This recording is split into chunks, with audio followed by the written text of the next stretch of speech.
मोक्षमार्गस्य नेतारं भेत्तारं कर्मभूभृतां ज्ञातारं विश्वतत्त्वानां वन्दे तद्गुणलब्धये। तत्वार सूत्र में कल हमने 7वें अध्याय के अंतर्गत अचौर्य व्रत के अतिचारों की चर्चा पूर्ण की। आगे का सूत्र चलेगा 28वां, जिसमें ब्रह्मचर्य व्रत के अतिचारों की चर्चा चलेगी।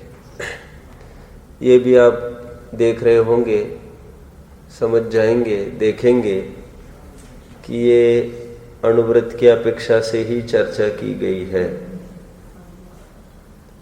मैंने आपको बोला ना, कहीं कहीं मुनि की तरफ से चर्चा करते हैं, शून्यागार मुनि की तरफ से चर्चा करी। अभी ऐसी चर्चा करेंगे जैसे पहला शब्द में उठाओ फिर बात करो, पर विवाहकरण। ये किसमें घटित होगा? पर विवाहकरण। अणुव्रत को ही अतिचार लागू होगा इसका। मतलब दूसरों की शादी में नहीं जाना, अपनों के में जाना। अब उसका क्या अर्थ है वो तो मुझे खोलना है अभी, इसमें तो मैंने कोई पत्ता नहीं खोला, मुझे तो इतना ही बोलना है अभी।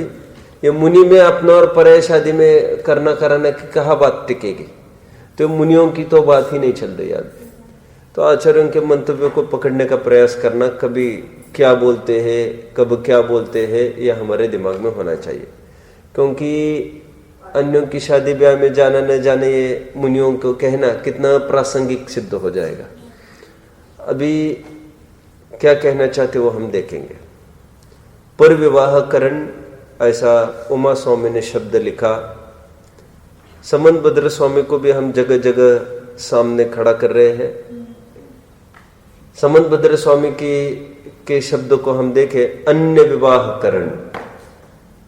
अन्य विवाह करने नंग क्रीड़ा विटत विपुल तृषा इत्वरिका गमनम चा स्मरस्य पंचव्यति चारा। ऐसा एक सूत्र है रत्नकरण शावकाचार्य में।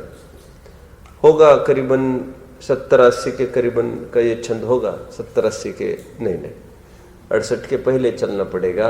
ये 60 के करीबन का छंद होगा। 65 के करीबन आगे पीछे एक छंद होगा। क्यों बोला मैंने ऐसा, कोई बताएगा? क्योंकि 67 में तो पंचाणुव्रत को जो निरतिचार रूप से पालता है उसकी जय जयकार करी, खत्म हो गए वो अणुव्रत का प्रकरण। 67 का अनुमान से बोल रहा हूं मैं सब। लगभग फिर 3 सूत्र पहले चलना पड़ेगा, तो 64वें सूत्र में अतिचार का प्रकरण मिलेगा आपको। 63-64 में पकड़ रहे आप लोग सब मेरी बात को? किसके क्या प्रकरण चल रहे? तुम्हारा ध्यान नहीं रहता है। क्या प्रकरण चल रहा है? प्रकरण क्या चल रहा है? ब्रह्मचर्य व्रत का। ब्रह्मचर्य व्रत के नाम पर किसका प्रकरण ले रहे हैं यहां पर? ब्रह्मचर्य अणुव्रत का प्रकरण ले रहे हैं। ओके, तो उसमें पहला अतिचार बोल रहे हैं अन्यों का विवाह करना, पर विवाहकरण। अभी इसका पेटा खोलते हैं थोड़ा। इसमें भी मुझे कई अपेक्षाएं पढ़ने में मिली है और उसको भी मैं बताऊंगा आपको। और अर्थ क्या करना चाहिए, क्या ठीक होगा, ये भी मैं बताऊंगा।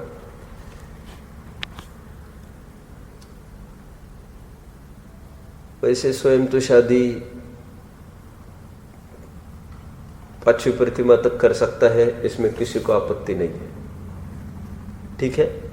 6वीं प्रतिमा भी कह सकते हैं, लेकिन अब छोड़ दो। 5वीं प्रतिमा तक तो शादी कर सकता है, ये बराबर है जो मैं कह रहा हूं। 6वीं प्रतिमा में भी कदाचित ले तो वैसे कोई आपत्ति नहीं दिख रही है, क्योंकि दिवा मैथुन त्याग है इसका। शादी करने में तो कोई आपत्ति नहीं है, तो और शादी तो दिन में हो रही है, तो 6वीं प्रतिमा वाला स्टेज पर चढ़ सकता है। ओके, शादी के लिए उसकी शादी हो सकती है। उसके बाद तो शादी होने का कोई सवाल नहीं आगे की प्रतिमाओं में। फिर प्रयोजन की सिद्धि क्या है? 7वीं प्रतिमा तो सीधा ब्रह्मचर्य प्रतिमा ही है। तो ब्रह्मचर्य का नाम क्या है? पत्नी के साथ भी बहन सरिका रहता ही है वो घर में, तो कोई प्रयोजन की सिद्धि नहीं है। बात कहने की मेरी ये है, अन्य विवाह करण मतलब क्या? मैं हमेशा ब्रह्मचर्य के 4-5 स्तर दिखाता हूं। आप जानते हैं, मैंने अन्यों को लिया होगा। ब्रह्मचर्य के 4-5 स्तर दिखाता हूं कि जैसे एक तो ब्रह्मचर्य अणुव्रत, दूसरी प्रतिमा वाला, एक तो ब्रह्मचर्य प्रतिमा, 7वीं प्रतिमा, एक तो ब्रह्मचर्य महाव्रत, और एक तो ब्रह्मचर्य आश्रम वाला बोल रहे हैं, एक तो ब्रह्मचर्य सामान्य व्रत। सामान्य व्रत क्या है मैं अभी बताऊंगा, अणुव्रत महाव्रत नहीं बोल रहा हूं। और एक तो चौथे गुणस्थान वाला ब्रह्मचर्य अणुव्रति। कितने स्तर कर लिए मैंने खड़े यहां पर? लगभग 6 हो गए। और सब में फालतू चर्चा नहीं है, सब में एक सेंस है लगा। क्या सेंस है मैं अभी बता रहा हूं। देखो, सामान्य ब्रह्मचर्य व्रत वो है जो सामान्य अपना जीवन केवल विषय कषाय से दूर रहने के लिए, कौन लड़ाई झगड़े में जीवन भर कौन वो टकरे करते रहे आपस में, छोड़ो, अपन जीवन ब्रह्मचर्य में जिएंगे, अपन ज्ञान अध्ययन, ज्ञान ध्यान में, अध्यापन में जीवन लगाएंगे। जैसे दीदी लगा रही है अभी, यह सामान्य ब्रह्मचर्य व्रत है, सामान्य है और इससे कोई भूमिका का निर्धारण नहीं होता। मोटे मोटे तौर पर यह कह सकते हैं ये लिफ्ट देता है, लिफ्ट देता है, ऊपर चढ़ने के अवसर बने रहते हैं। बाद बाकी ये ऐसे कोई खास इसको प्रतिमाओं में वगैरह तो बांध ही नहीं सकते, गुणस्थान में भी बांध नहीं सकते। ये समझ में आता है ना? आगे बढ़ते हैं। ये चौथे गुणस्थानवर्ती वाला ब्रह्मचर्य है, अणुव्रत उसका है कि नहीं? अणुव्रत चौथे गुणस्थानवर्ती अणुव्रत है चौथे गुणस्थान में अणुव्रत। 8 मूल गुण चौथे गुणस्थान में होते हैं, ऐसा मैंने थोड़े दिन पहले बताया था। तो 8 मूल गुण में 5 अणुव्रत संबंध भद्र स्वामी ने लिए, ऐसे मैंने बोला था। तो वहां पर अणुव्रत कौन सी क्वालिटी डालेंगे? वहां पर ये कहेंगे सातिचार रूप पालन।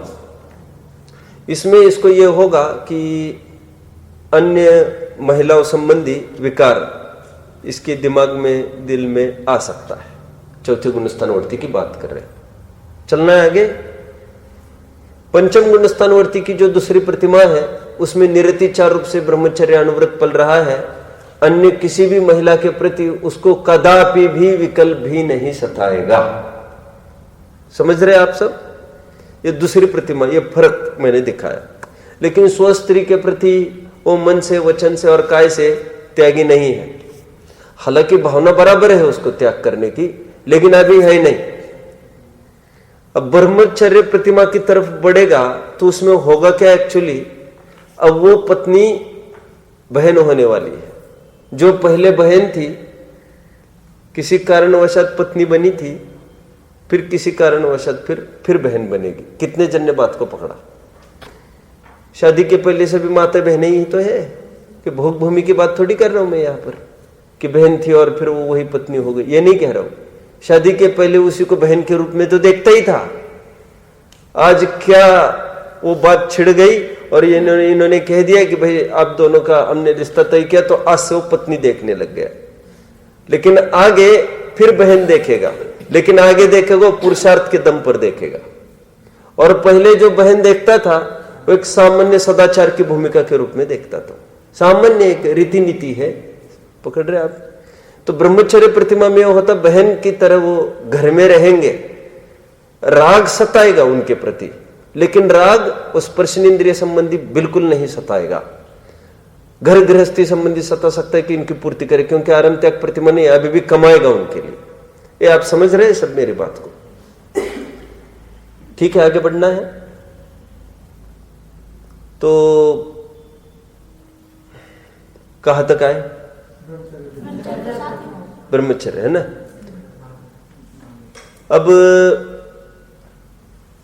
ब्रह्मचर्य महाव्रत तक लेके जाने वाला है ये। इसको मुनिराज जिस प्रकार अन्य नारियों को देखते हैं वैसा ही ये 7वीं प्रतिमा वाला अपनी पत्नी को देखता है। फर्क कुछ नहीं है, अब पकड़े। लेकिन कदाचित इसको मन के स्तर पर कदाचित ऐसा अतिचार लग सकता है।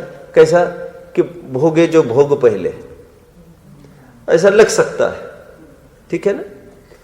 और आगे चलकर ब्रह्मचर्य व्रत को अंगीकार करता है महाव्रत को मुनि के रूप में, फिर वहां पर लगभग ये बाधा नहीं सताती। हालांकि सताने को तो कहीं भी सता सकती है, ठीक, क्योंकि वहां पर भी कोई निरतिचार ही पालन होगा ये जरूरी नहीं है। मैं एक मूलभूत अंतर आपको बताता हूं वैसे थोड़ा सा, ब्रह्मचर्य प्रतिमा और ब्रह्मचर्य महाव्रत के बीच का अंतर। वैसे ऊपरी अंतर कुछ नहीं है, ऊपरी अंतर कुछ नहीं है, भाई बहन यही है। क्षेत्र की अपेक्षा से नजदीकी के आप लेते हो तो ये कोई बात नहीं है, क्योंकि जंगल में भी इतनी क्षेत्र की नजदीकता देखने में आ सकती है। कोई सहज में आकर खड़े हुए मुनिराज के पास पकड़ रहे आप, लेकिन ये बुद्धिपूर्वक बाकी का राग पाले हैं, भले ही स्पर्श इंद्रिय संबंधी नहीं। फर्क क्या पड़ेगा, ये 9 कोटि से त्यागी है, ये 108 कोटि से त्यागी है। कितने जन बात को पकड़ रहे हैं। अब जानते हो मुनिराज के आगे 108 लिखते हैं, 108 कोटि से पाप का त्याग करते हैं। और पंचम गुण स्थानवर्ती जब भी पाप का त्याग करेगा सर्वथा, तो वहां पर समझ लेना चाहिए ये 9 कोटि की बात करते हैं। अब वो 9 कोटि और 108 कोटि को समझा नहीं सकते हम, ये तकलीफ है बस। जैसे मैंने कहा ना, ये घर में रह रहे भाई बहन जैसे, और वहां पर मुनि है, उनको भी एक पत्नी के रूप में किसी को नहीं देखते हुए, और ये भी नहीं देख रहे पत्नी को। फर्क कैसे करेंगे 9 कोटि और 108 कोटि का? कर ही नहीं सकते। अब समझते हैं, चलो आगे बढ़ते हैं। अन्य विवाहकरण का अर्थ क्या लेंगे जो अतिचार कह रहे? देखो, स्वयं ने ले लिया होगा ब्रह्मचर्य अनुव्रत, दूसरी प्रतिमा में आ गया। अब ऐसा होने पर भी मान के ये चलो आप थोड़ी देर के लिए कि ऊपर भी बढ़ रहा है, और बढ़ते बढ़ते अभी नहीं बढ़ाएंगे, रुक जाओ थोड़ा सा, दूसरी प्रतिमा में ही खड़ा है। क्यों नहीं बढ़ाएंगे, मैं कुछ हेतु दूंगा। उसके लड़का की लड़की की शादी आ गई, तो इसमें यह है, आज तक दुनियादारी की शादी में बिल्कुल नहीं जाएगा। ब्रह्मचर्य अनुव्रती जो स्वयं देखो पत्नी के साथ तो भोग कर रहा है, ऐसा होते हुए भी किसी की भी शादी में नहीं जाएगा। ब्रह्मचर्य अनुव्रती की बात कह रहा हूं। लेकिन अपना लड़का लड़की की शादी है तो उसके लिए देखने करने जाना आना पड़ सकता है, तो उतने के लिए छूट रखी मात्र। कितने के लिए छूट रखी है? अपने लड़का लड़की जो अपने आश्रित है। बात बहुत अच्छे से पकड़ रहे सब। अब एक बात, इससे भी वो ये सोचता है, काश इससे भी हम बच सकते होते तो कितना अच्छा होता। तो यदि हाथों हाथ कोई झेलने वाला दूसरा कोई हो, मैं देख लूंगा सब, तुम क्यों चिंता करते हो? आपको क्या बताऊं मैं, अभी तो ये पूरा ढांचा ऐसा बदल गया है, समाज का स्टैंडर्ड ऑफ लिविंग ऐसा बदला है कि ये आगम की बातें हमारी सोच से परे होने लग गई है। देखो, पहले 25-50 जन एक फैमिली में रहा करते थे बहुत आराम से। 25 तो मैंने बहुत कम बोले। आज फिर वो देखो, मैं थोड़ा सोचता ऐसे भी रहता हूँ, पहले बड़े बड़े घर रहते थे और 50 जन रहते थे उसमें। अभी विभक्त फैमिली चालू हो गई, 2-2, 3-3 जन बस एक फैमिली में रहते, 2-3-4, 2-3-4, 2-3-4। माँ बाप का तो कोई काम ही नहीं वहां पर। तो एक बच्चा होगा तो 3 जन रहेंगे, 2 बच्चा होगा तो 4 जन रहेंगे। अब फिर उनको भी ऐसा लगने लग गया कि अरे बहुत एकांत हो रहा है, बहुत एकांत हो रहा है। तो अभी फिर वो फ्लैट सिस्टम चालू हुई, जिसमें फिर एक बिल्डिंग में फिर 50-60 जन रहने लग गए। माँ बाप को तो ठोकर मार के आए हैं और यहाँ पर नए पड़ोसी बसा दिए इन्होंने। समझ रहे क्या विरल? मैं तो क्या कह रहा हूं वैसे, मुझे ये कहना है, पहले ऐसा होता था कि जैसे 50 जन की फैमिली है, मान के चलो, 4 सगे भाई है और 4 के एक लड़का एक लड़की है, 8 जन है। इन 4 के 4 पत्नियां, ये 8 जन, वे 8 जन, कितने हो गए? 16 हो गए। अब ये मान के चलिए 4 और भी होंगे ऊपर, दादा दादी, उनको छोड़ो थोड़ा सा, कुछ भी करके 50 जन है। अब उसमें होता क्या था, ये 4 मूल भाई है, इसमें एक भाई थोड़ा सा एडमिनिस्ट्रेशन के रूप में काम करता था। एडमिनिस्ट्रेटर समझ में आता है, थोड़ा घर के सब महत्वपूर्ण काम, हुक्मी काम वो करेगा।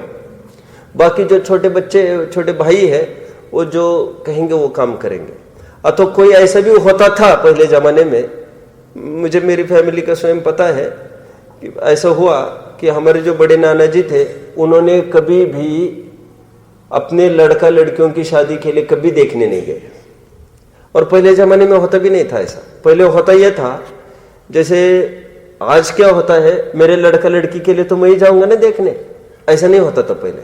जैसे एक लड़का है, 4 भाई बताए थे, जो सबसे छोटा भाई है वही 8 जनों के लिए रिश्ते देखता था।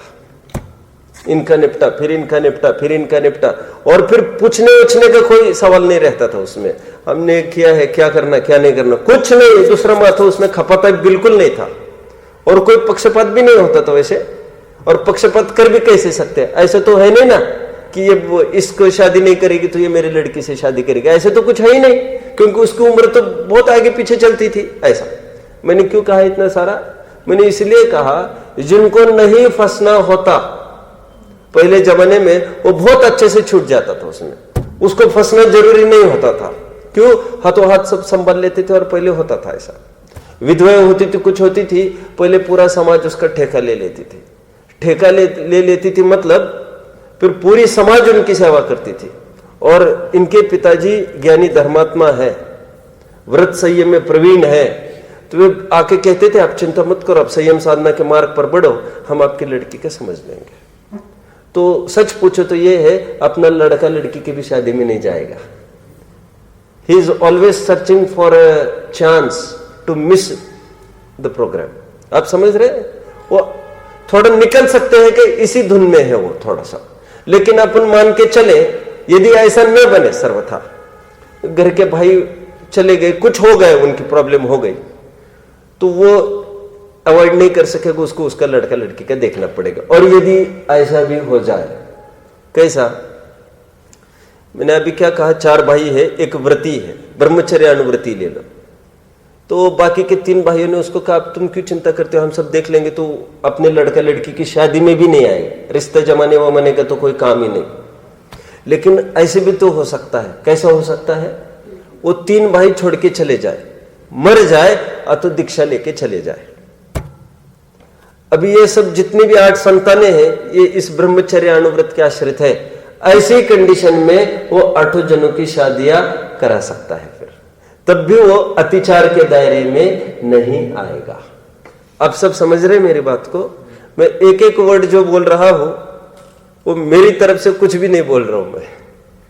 मैं सब ये टीकाकारों ने सब बहुत समझाया है, खासतौर पर ये पन्नालाल जी साहित्याचार्य ने, प्रभात चंद्र जी ने अपनी टीका में, रत्नकरण शौकाचार्य में खूब खोला है। मैं और क्या कहना चाहता हूं, मैं देखो, कार्तिक के अनुप्रेक्षा में एक प्रश्न खड़ा किया, अन्यों की शादी में नहीं जाएगा, अपनों की तो जाएगा ना? क्या प्रश्न खड़ा किया? देखो, अन्यों की शादी में नहीं जाएगा, अपनों की तो जाएगा ना? अपनों की मतलब अपनी स्वयं की शादी की बात नहीं चल रही यहां पर, अपनों की तो जाएगा ना? तो हाँ, अपनों की तो जाएगा साहब, ये भाई भी तो अपने ही है, ये तो पड़ोसी भी अपने, अपना अपना, इसको अपना नहीं कहना। खून का रिश्ता मात्र, खून का रिश्ता मतलब कैसे? सीधा सन या डॉटर, इसी को अपना कहना। बाकी भले ही पूरी फैमिली हो, उन सबको अपना संज्ञा नहीं मिलेगी। और वो प्रसंग वशत की बात अलग है, जो मैंने अभी खड़ी की थी यहां पर संकट, कि ऐसा कोई हो माँ बाप नहीं है, बहन हो पीछे, अब सब उसका देखना पड़ सकता है। उसको ब्रह्मचर्य अनुव्रती है तो उसकी शादी करेगा, कदाचित उसके बच्चों की भी करेगा। क्यों करनी पड़ सकती है? कदाचित फिर वो विधवा भी हो जाए, कुछ भी हो जाए, अब उसी के आश्रित मानी जाती है समाज में, समाज में भी मानी जाती है। इसको भी वैसा राग सताएगा। फिर यदि दूसरा कोई ध्यान देने जैसा हो तो फिर इसको राग फिर फटाफट हाथ सिमट लेगा, लेकिन वैसे हाथ नहीं हटाएगा अभी, क्योंकि अभी जिम्मेदारी इसी की बन रही है और दूसरा कोई सपोर्ट करने को तैयार नहीं है। तो ऐसी कंडीशन में इसको अतिचार नहीं लगेगा।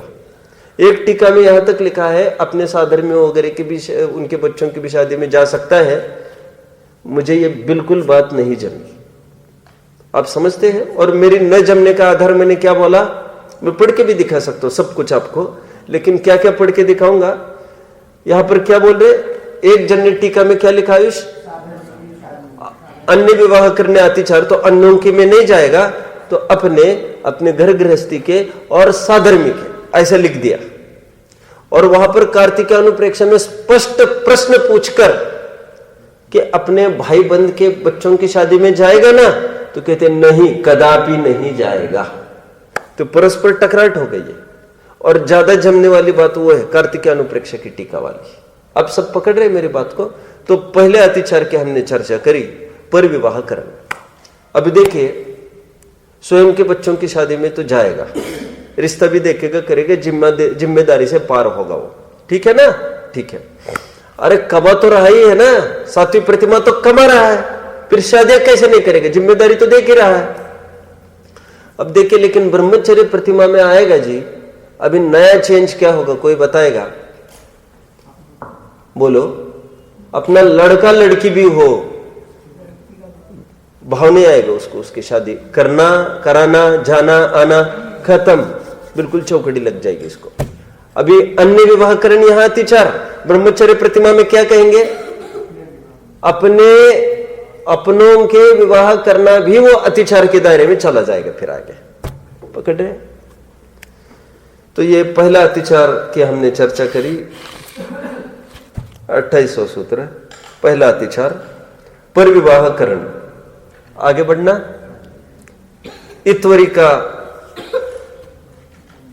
इत्वरिका वेश्या को कहते हैं। परिग्रहिता गमन, 3 अतिचार यहां पर इन्होंने बोल दिए। सॉरी 2।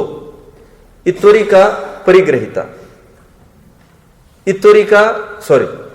ऐसा पढ़ेंगे, इत्वरिका परिग्रहिता गमन, इत्वरिका अपरिग्रहिता गमन। ये पकड़ में आया? मैंने कैसे पढ़ा इसको? आप लोगों के पास नहीं है क्या आयुष? देखो ना फिर नीचे मैं कैसे जोड़ के बोल रहा हूं, वो थोड़ा सा दिमाग लगाओ। देखो मैंने क्या किया, इत्वरिका भी दोनों को लगाया और फिर गमन भी दोनों को लगाया, ठीक है? अभी आ गया वो प्रकरण मैं 2-4 दिन पहले कह रहा था ना आपको, यहां पर आगे ब्रह्मचर्य ऐसा भी आएगा, अतिचार के दायरे में डाल रहे हैं।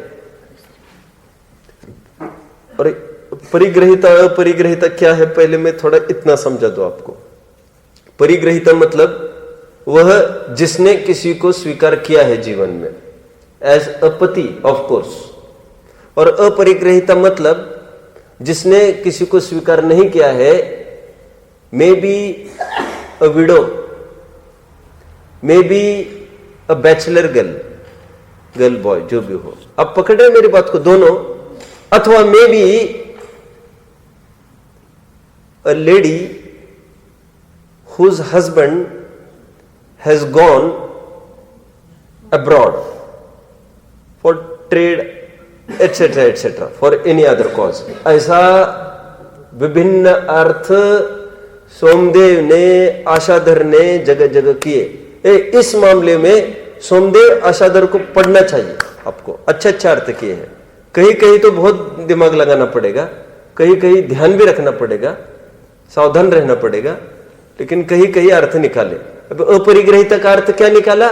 इस पर बहस चली कि जिसका पति विदेश चला गया है उसको परिग्रहिता में डाले कि अपरिग्रहिता में डाले, ऐसे इस पर भी चर्चा चली, डिबेट चला। तो उनका अपरिग्रहिता में डालेंगे। अभी कोई नहीं है उसके सामने। तो ऐसा दोनों को क्यों कह रहे अतिचार में? अब पकड़ रहे मेरी बात को? नहीं समझे लोग? अतिचार में फालतू पाँच करने का क्या मतलब? तो एक ही कह देते, स्त्री से गमन करना अतिचार, परस्त्री गमन। परस्त्री कहने में भी आपत्ति पड़ती। क्यों? स्त्री का अर्थ लोक में विवाहिता किया जाता है, तो फिर जो अनमैरिड है उसमें तो कोई आपत्ति नहीं ना, क्योंकि मैरिड में तो ये है हम दखल अंदाजी करते हैं, दो फैमिली तहस नहस हो जाती है। अभी यहां पर उजड़ने जैसा कुछ है ही नहीं बोल रहे, इसका कोई गृहस्थी नहीं बसी है, उजड़ेगी कब? कितने जन समझ रहे? मैंने ये रत्नकरण सावकाचार में खूब लिया है, उसके पीछे में 4-4 घंटे 5-5 घंटे मेहनत करके फिर 1 घंटे दिया है, और फिर एक अतिचारों को लिया है। अभी तो मैं पढ़ के बिल्कुल आने का काम ही नहीं है मेरा, 1 मिनट भी नहीं, वो स्मरण से ही मैं यहां से लेता हूं। तो ऐसा 2-2 कहने की आवश्यकता इसलिए पड़ी, पर स्त्री सेवन में कोई शादीशुदा ही मान के चले, तो वो समझना चाहिए जो विधवाएं हैं, अथवा जो लड़कियां हैं, कुंवारी लड़कियां, उनके प्रति भी ऐसा भाव रखना अभी नया संकट खड़ा है। लेकिन हालांकि दोनों में ईश्वरी का यदि लगाते हैं तो दोनों जगह वैश्य ही सिद्ध हो रही है। फिर एक तो वैश्य शादीशुदा हो या तो वैश्य बिना शादीशुदा वाले हो। आप समझ रहे हैं सब? लेकिन ऐसा अर्थ नहीं करके इतना सा उपलक्षण से यह भी लगा लेना कि जो वैश्य नहीं हो उनसे भी ऐसा संपर्क करना। ठीक है, देखो मैं और खोलूंगा। और गमन का अर्थ, गमन अर्थ करते हैं, गमन शब्द डाला है तो गमन का अर्थ क्या करेंगे? हमको बहुत तकलीफ खड़ी है कि ब्रह्मचर्य अनुव्रत से इतनी बड़ी गलती हो गई और आप अतिचार कहकर बिल्कुल उसको इग्नोर करके उसको फटाफट हरी झंडी दिखा के उसको आगे कर दिया। और हमको कितना अड़े हाथ लेते रहते हो आप लोग। तो गमन का अर्थ इस प्रसंग में शारीरिक संभोग भोग ऐसा नहीं लेना है। गमन का अर्थ मात्र जाना आना बस। टीकाकार ने अर्थ किया गमन का अर्थ संयोग, ऐसा कैसा कर रहे हैं आप? क्यों? जब वध का अर्थ हमने जान से मारना नहीं किया तो गमन का अर्थ आपने यहां पर वैसा संयोग नहीं करना चाहिए, मात्र जाना अथवा व्यापारिक संपर्क रखना। पकड़ रहे आप क्या बोला मैंने? अगेन अगेन वैश्या से कोई बातचीत करने का प्रसंग बना, उसका व्यापारिक संबंध कहूंगा मैं इसको। दुकानदार है कोई, कोई वैश्य भी आ सकते, कोई भी आ सकते। हालांकि पहले ऐसा नहीं होता था, ऐसा भी वैश्य आती नहीं थी पहले दुकानों पर। सज्जन पुरुष के दुकान पर आने का काम नहीं उनका। अब कहते साहब आने को तो कोई भी आ सकते है, तो धंधा नहीं ना। हमारी वैल्यू डाउन हो गई, इसलिए कोई भी नहीं। तो ऐसे आंख मिलाने की नहीं, सामने आने की हिम्मत नहीं करते थे पहले। समझ में आता है? तो कह रहे और वैश्य से तुमने बात करी, मैं कह रहा हूं ना, अभी आज के परिप्रेक्ष्य में बहुत अटपटे लगेगा आपको। और वैश्य से तुमने बात करी, गया तुम्हारा अनुव्रत संकट में पड़ गया। अरे व्यापार संबंधी बात करी, गया संकट में पड़ गया। ये पूरे टीकाओं में पढ़ लेना आप। गमन का अर्थ जाना आना, जाना आना कोई खराब भाव से नहीं, किसी भी भाव से तुम गए उसके पास या वो आई तुम्हारे पास। ये कितनी बड़ी तकलीफ है। हम गए नहीं साहब, हमने घर छोड़ा ही नहीं, और वो आई तो भी तुम्हें अतिचार, वो तुम्हारे पास क्यों आई? अब समझते हैं ये सब अतिचार के दायरे में आए। दूध कलारन हाथ लखी, शराब समझे हर कोई। क्या क्या बोला? बोलो। वो कलारन जा रही है और उसकी बोतल में दूध लेके जा रही है। लोग क्या समझेंगे? शराब शराब शराब, इसमें कोई शक नहीं। कलारन के हाथ में जो भी होगा वो शराब ही होगी। दूध कैसे हो सकता है उसके हाथ में? मैं क्यों कह रहा हूं? ये लोक में ये निंदनीय माना जाएगा। तो देखो मैं हमेशा कहता हूं उठना बैठना हमारा अच्छे लोगों के बीच में होना चाहिए। नहीं, हमें तो व्यापार में तो किसी से भी संबंध रखना पड़ता है। मैं सच्ची बात कह रहा हूँ, जिनवानी पे बैठा हूँ, मतलब झूठ बोलने का बिल्कुल काम नहीं। मैं अभी मुंबई से आ रहा था यहाँ पर, तो आते समय एक भाई मुझे छोड़ने आए स्टेशन पर, और उस समय वो बहुत समस्या बन रही थी। आप जानते होंगे पर्यूषण के काल में मांस को लेकर मुंबई में ही पूरा तो, और अपने जैनियों ने खूब विरोध किया था कि मांस नहीं बेचना है आपको। और उन लोगों ने हमारे मंदिरों के सामने आकर भी पूरा मांस दिखा दिखाकर और पूरे खुली चुनौती एक जैनत्व के नाम पर, अहिंसा के नाम पर, और उसमें जैनियों को ही झुकना पड़ा। तो आते समय थोड़ी बात हुई तो उन्होंने कहा यहाँ पर दो एकदम तगड़े बड़े कत्तल खाने केवल जैनियों के पैसे पर चलते हैं, श्वेतांबर भाइयों के। बोले अपनी ताकत कैसे चल सकती है? वे पूरी उनकी ताकत कह रहे हम एक यहाँ पर जितने एक्टिविटीज चल रही है, बोले पूरा मुंबई खड़ा है, टोटल इन इकोनॉमिकल बैकबोन जैन का है। बोले उसमें एक एक पैसा मुस्लिम को जो दिया जा रहा है वो पूरा जैन देता है उसको। नहीं तो मुसलमान को कब पैसा मिलना इतना? समझ में आता है? उनकी वैसे अमीरी होती नहीं है। बोले लेकिन ये 10% से ले जाता है। मैंने कहा क्या बात करें? मुझे एकदम अटपटा लगा, ये क्या बोल रही है? कत्ल खाने खोलने वालों को भी ऐसे देता है ये पैसा? मैं वो क्या बात करें? तो फिर उसको बोले आप क्या क्या समझते हैं? बोले फिर वो आगे कदम रखकर और एक बात कही उसने कहा, वो बर्तन का व्यापारी है, बहुत बड़ा फैक्ट्री है उसकी। बोले मैं जहां पर जाता हूं डीलिंग करने के लिए बर्तन के, बहुत बड़ा आदमी हो, जैन, श्वेतंबर जैन है, मुंबई का ही। बोले मेरे सामने वो वैश्या लड़ती रहती है उसके साथ। कहा क्या, किस बात को लेकर? बोले 15-15, 20-20% से उनको पैसा देता है वेश्याओं को। फिर वो बोले दुकान में आकर फिर इतना नहीं इतना देना, उतना नहीं उतना देना, मैं नहीं सुनूंगा, मुझे इतना ही चाहिए। बोले वो चलता रहता है सबके सामने। उनको पैसा इतना हावी हो गया, उनको ये भी समझ में नहीं आता हम किसके साथ संपर्क जोड़ रहे हैं। और पहले ये बिल्कुल नगर के बाहर रहते थे। मैंने आपको बताया चंद्रगुप्त के काल का पूरा चित्रण मैंने आपको बताया था, जिसमें मैंने अंतिम पॉइंट ये बताया था, शूद्र ये गांव में नगर में रहते ही नहीं थे। उनका तो अलग ही नगर के बाहर रहना, उठना बैठना रहता था। वो हिम्मत नहीं करते थे यहां पर अपने बीच में आने की। ये कोई अनटचेबिलिटी क्राइसिस नहीं था, ये कोई हमने धिक्कार करके उनको हीन रूप से नहीं देखा था। लेकिन सज्जन से सामने वो कैसे आएगा? सीधी बात है, मेल मिलाप कैसे होगा उनका? अब पकड़े, वो तो चरणानुयोग में बोलते हैं कि उनकी परछाई भी हमें बर्दाश्त नहीं करना चाहिए। ये चरणानुयोग की बात को छोड़ो आप थोड़ी देर के लिए। अरे वे स्वयं पास आने की कैसे हिम्मत करेंगे हमारे? समझ में आता है? स्वाभाविक बात है, आपने कोई गलती करी है, हमने आपकी तरफ देखकर ऐसा किया, आपको नेचुरलिटी नहीं रहेगी आपकी। अब you will try to hide and run. ऐसा होता है कि नहीं होता है? तो कहाँ तक आए वैसे? क्या कहना था मुझे? अन्य विवाह करने इत्वरिका। यहाँ पर 2 अतिचार लिए हैं इन्होंने कि वेश्या से संबंध नहीं रखना, वेश्या से बातचीत करना। वेश्या तुम्हारे दरवाजे में आए, देखो दरवाजे मतलब दुकान में भी आए, अरे गजब हो गया, हमको अतिचार, हमारा तो धंधा है, हम तो किसी को भी बेचते हैं।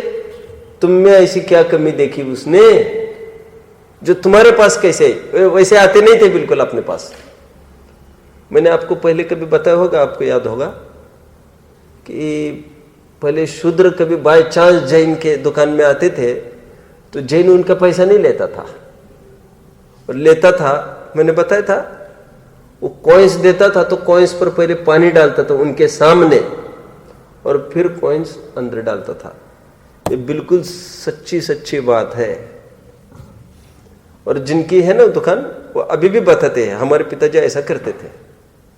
कोई हल्का आदमी आया और थोड़ा पीछे चलकर आप देखो तो आप कल्पना ही नहीं कर सकते वो अपनी दुकान में आता होगा, क्यों? वो जानता है इनका छुआ वाला कोई भी चीज वो जैनी कैसे छू सकता है। अब जानते हैं ना मर्यादा क्या है? बर्तन यदि वे लोग छुए तो उसको आगी पर रेड हॉट रूप गर्म होना चाहिए, राख से मांझ कर नहीं चलेगा। आगे उसको इतना गर्म करे एकदम लाल हो जाए, फिर वो यूज में आएगा अपने, नहीं तो फिर यूज में नहीं आएगा बिल्कुल। ऐसा लगता है क्या फर्क पड़ गया? अरे मासिक धर्म होता है महिलाओं को, तो घर में भी यही रीति नीति तो करते ही है कि उनको 3 दिन के बाद जब शुद्धि होती है तो वे बर्तन आगे पर साफ किए जाते हैं। ऐसा क्या दिक्कत है? क्या दिक्कत है उसमें? देखो, पाप से भय बरकरार रहता है। चरणानुयोग की जितनी परंपरा है वो कोई टूट फूट के लिए नहीं है। तुम शूद्रों के बिल्कुल पास आओगे, तुम्हारे विचार भी प्रभावित हुए बिना रहेंगे नहीं। होता है ऐसा। बोलो बोलो। फिर वही बात मैं क्या कह रहा हूं, ये चरणानुयोग बोलता है, लेकिन ये स्वाभाविक इतनी सज्जनता थी कि कोई पास में आता ही नहीं था। कोई पुलिस के एकदम बड़ा इंस्पेक्टर है, कोई शराबी उसके सामने जाने की ताकत रखता है? रखेगा? बच्चा घर पर पी के आया, बीड़ी पी के आया, शराब पी के आया, शराब की छोड़ दो, वो बाप के सामने जाने की हिम्मत करता है? नजर बचाएगा? इतनी पहले होती थी जैनियों की। लेकिन फिर वो लोग अपना जीवन यापन कैसे करते थे? उनकी जो भी व्यवस्था होती होगी, अपन क्या बोले उसमें? मैं कुछ नहीं बोल सकता ना, क्योंकि शूद्र मूल में तो कुछ नहीं बोल सकता मैं। उनकी अपनी कुछ व्यवस्था होती होगी, अथवा कोई दूसरा कोई बेचे करे जाने।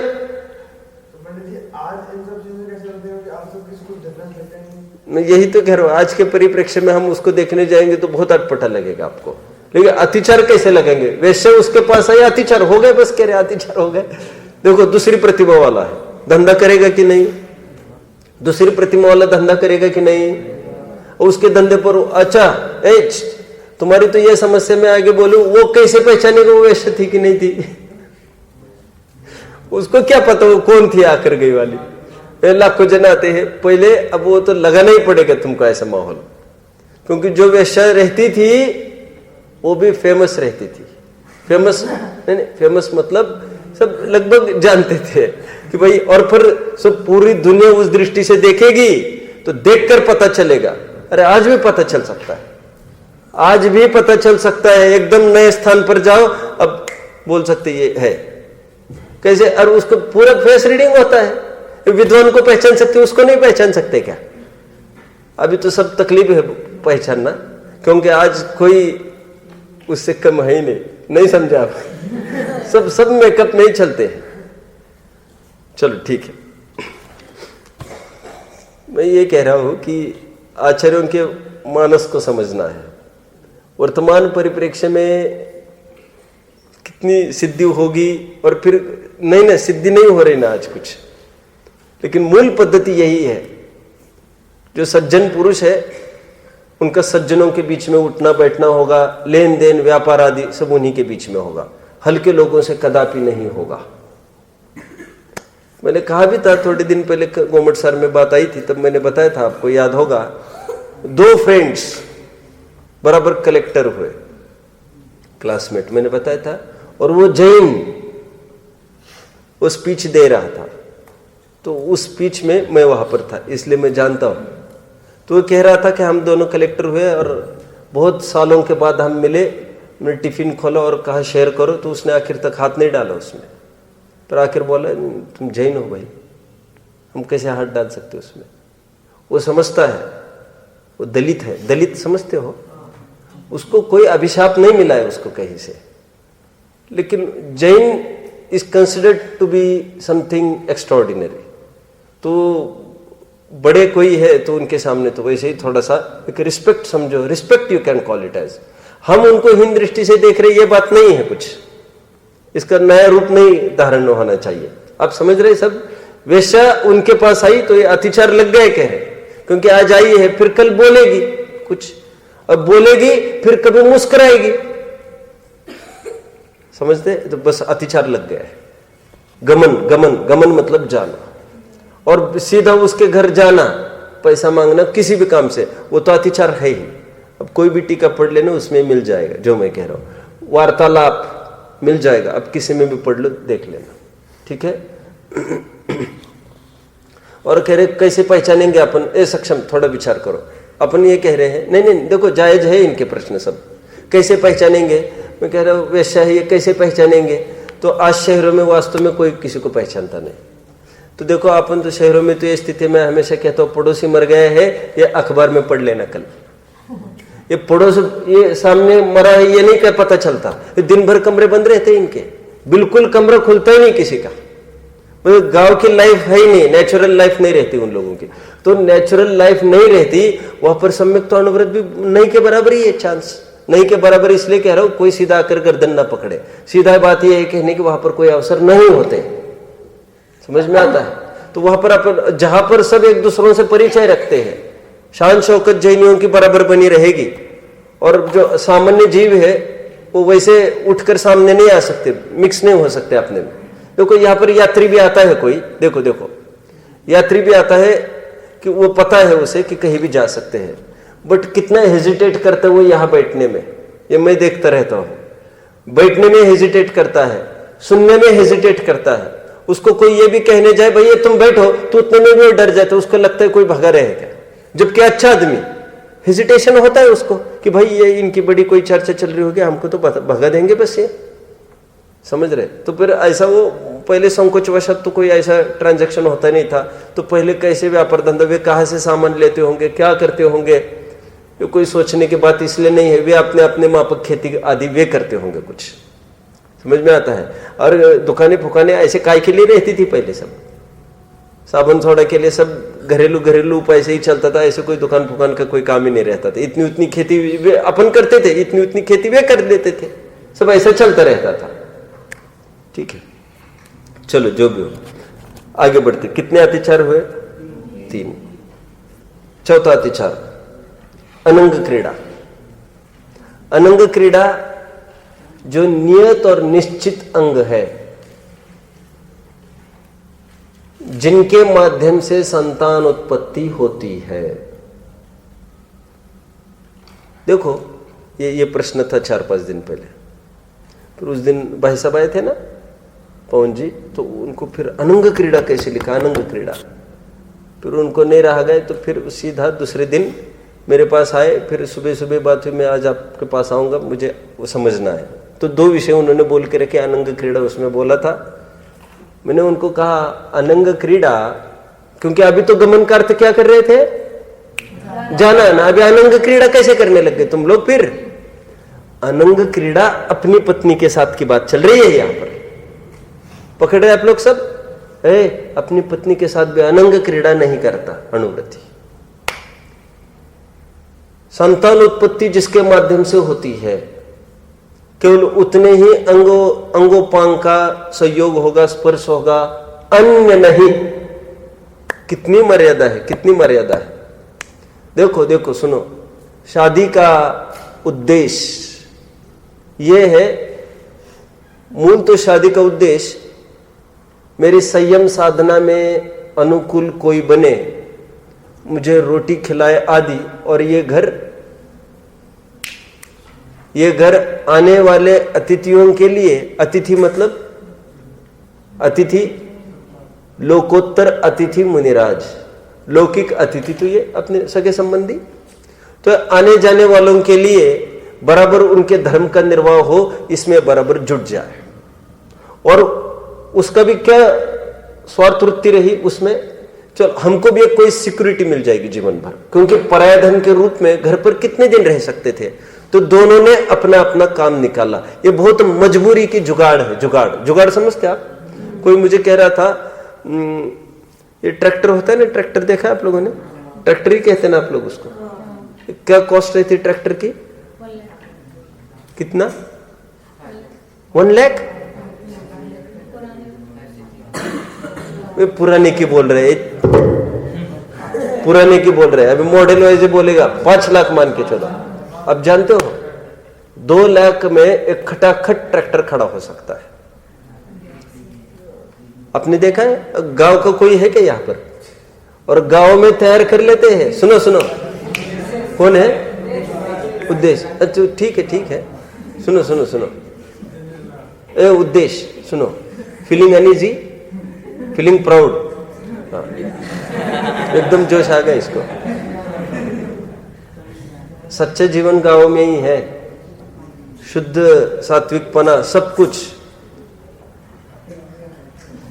योग के लिए साधक गांव है, भोग के लिए साधक शहर है। गांधी जी का एक आर्टिकल है मेरे पास, जिसमें उन्होंने पूरा एक कंट्री लाइफ पर, देहाती जीवन पर बहुत स्ट्रेस दिया उन्होंने। चलो आइए, मुझे क्या कहना है वैसे तो, जुगाड़। वो ट्रैक्टर खड़ा करते हुए लोग ओनली 2 lakhs में, जानते हो कैसे? वो ट्रैक्टर से मुश्किल से दिखे, ऐसा कोई उसको बॉडी नहीं रहती है, एक इंजन डाल देते और लकड़ी वकड़ी खड़ी करके चालू होकर ट्रैक्टर, जानते हो? उसको नाम दिया जुगाड़। क्यों मालूम? उसको नंबर कुछ नहीं होता है, वो रोड पर नहीं आ सकता, लेकिन कभी भी रोड पर आए तो अंदर सीधा, क्यों एक्सीडेंट होगा, कुछ होगा तो इसका कोई चैसी नंबर, कोई नंबर ही नहीं है इसका, केस कैसे होगा इसका? तो ये चलता नहीं है मार्केट में। देखो, हम घर पर गाड़ी बनाएंगे, गाड़ी रोड पर चलाएंगे, चलेगा क्या? हमने पहिया बनाए, हमने ये बनाए, नहीं चलेगा ऐसा। कंपनी से लेना जरूरी है, घर पे तो कैसे बनेगा उसका? बराबर वो सरकारी कागज चाहिए उसके लिए। कल एक्सीडेंट होगा, कुछ भी होगा, उसका लाइसेंस पे करना है, कैसे करोगे फिर उसे? रोड का टैक्स देना है। तो मुझे तो अर्थ किसका बता रहा था? जुगाड़। तो देखो, दोनों ने अपने अपने जुगाड़ कर लिए। मजबूरी का नाम महात्मा गांधी, लड़का लड़की ने। मुझे तो क्या कहना है, सुनो सुनो, स्त्री के साथ शादी का एक उद्देश्य क्या हुआ कि भोजन आदि की व्यवस्था अपनी बन जाएगी और वो के मुफ्त में नौकरी करेगी ना, नहीं, उसको भी एक बदले में उसको भी एक रक्षा मिलेगी, पूरे समाज की जितनी भी वो इज्जत से चल सकेगी, कोई उसको बुरी निगाह से नहीं देखेगा।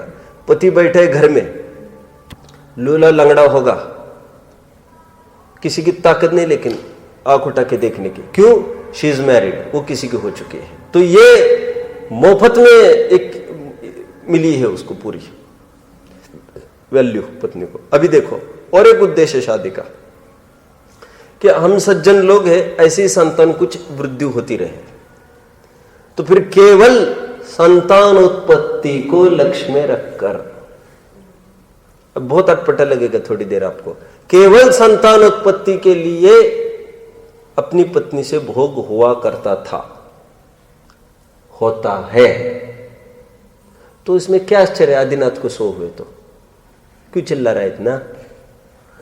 समझे? आदिनाथ को कितने हुए? 101 हुए पुत्र, और ब्राह्मी सुंदरी कितने? 103। मतलब क्या है इसमें नई बात? इसमें खास बात क्या हुई? वैसे तो आप जानते होंगे तीर्थंकर अपने माता पिता के लिए इकलौते होते हैं, और इसीलिए जितने माता पिता बनते हैं ना तीर्थंकर के, वे ब्रह्मचर्य लेना पड़ते हैं उनको, आप जानते हैं ये सब। लेकिन आजकल पालता वालता कोई नहीं है, नहीं, वे समझते ही नहीं ब्रह्मचर्य का अर्थ। क्योंकि तो सब ऐसे थोड़ी है पास में बैठना नहीं है, बहुत हो गए भाभी नहीं समझते उसका। मुझे तो ये कहना है कि संतान उत्पन्न हो गई बस, फिर ब्रह्मचर्य की ही पद्धति पहले हुआ करती थी, और स्पष्ट ऐसा लिखा है ग्रंथों में कि जो मैथुन का सेवन संतान उत्पत्ति के लिए नहीं करके, हाँ, केवल एक मौज मजा के लिए करता है, धिक मैथुनम, निष्फल मैथुनम, आशाधर जी ने स्पष्ट बोल दिया, धिक्कार है ऐसे मैथुन पर।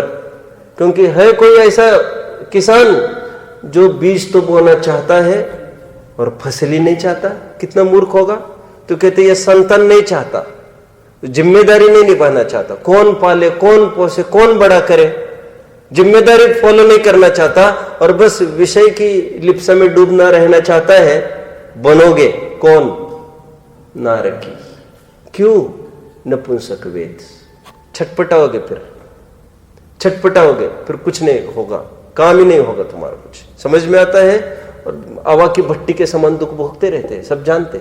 मैं तो क्यों कह रहा हूं इतना सारा? अनंग क्रीड़ा, विशिष्ट अंगों के माध्यम से ही क्रीड़ा करता है ये, और अनंग अन्य अंगों से क्रीड़ा करने जाए तो ये अतिचार हो जाएगा। इसी के अंतर्गत आचार्यों विद्वानों ने हस्त मैथुन आदि को भी लिया। तो कोई ये भ्रम ना पाले कि कोई ऑपोजिट जेंडर तो है ही नहीं, यहां पर है ही नहीं, कुछ है ही नहीं, तो इस पर भी बराबर फोकस करते हुए आचार्य ने कहा अनंग क्रीड़ा इसमें ले लिया आचार्य ने।